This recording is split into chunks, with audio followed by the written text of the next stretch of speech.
auzu billah bismillah inna waliyallah wa ma tawfiqiya illa billah. Assalamualaikum wa rahmatullahi wa barakatuhu. Mbokk julit yi ñu ngi leen di nuyu di leen di ziara di leen di baalu xaq tey di leen ko baal di ñaanal Cheikh Mouhamadou Mountakha mu yàgg fi lool te ànd ak wér noonu lañ ko ñaanal julit yëpp ak taalibe yëpp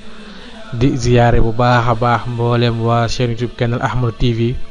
Nuru Xadim TV ànd ak yéen ci téereb Sëriñ Xaaji Mbàkke Xaadimul Xadim ñu tuddee waxtaane borom Touba wala tom borom Touba waaye di ànd ak yéen ci Xuratul Ayni fii Tamiz Banti Faraay di Ayni pour Serigne Chouaïbou ci kàddu gi Serigne Mor Sall kenn Serigne Touba ñu di kaat ak yéen ci naafila koor tey ñu nekk ci fanweeri guddi gi ci weeru koor maanaam guddi gi njëkk mujj ci weeru koor Serigne bi wax ni képp ku ci naafila juróom benn rakka bu ci nekk nga tere ci Fatiha benn yoon teg ci xul huwallahu ahad fukki yoon ak benn ne képp ku def insha allah yàlla dana ko tabaxal kër ci àjjana ne képp ku def naafila googu suñu borom dina ko defal xewal yooyu ko ñu ngi wàcc kàddu gi wassalaamu aleykum wa rahmatullahi wa barakaatu. nekkaat ak yéen ci téere Sëriñ Xaaji Mbàkke bi ñu tuddee waxtaane borom Touba wala tombi borom Touba yi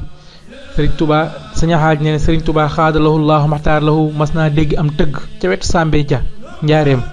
mu laaj lu mu ñu ni ko dañuy làmb mu ne duñu daj dara duñu daj dara duñu daj dara wér na lool jërëjëfe borom Touba.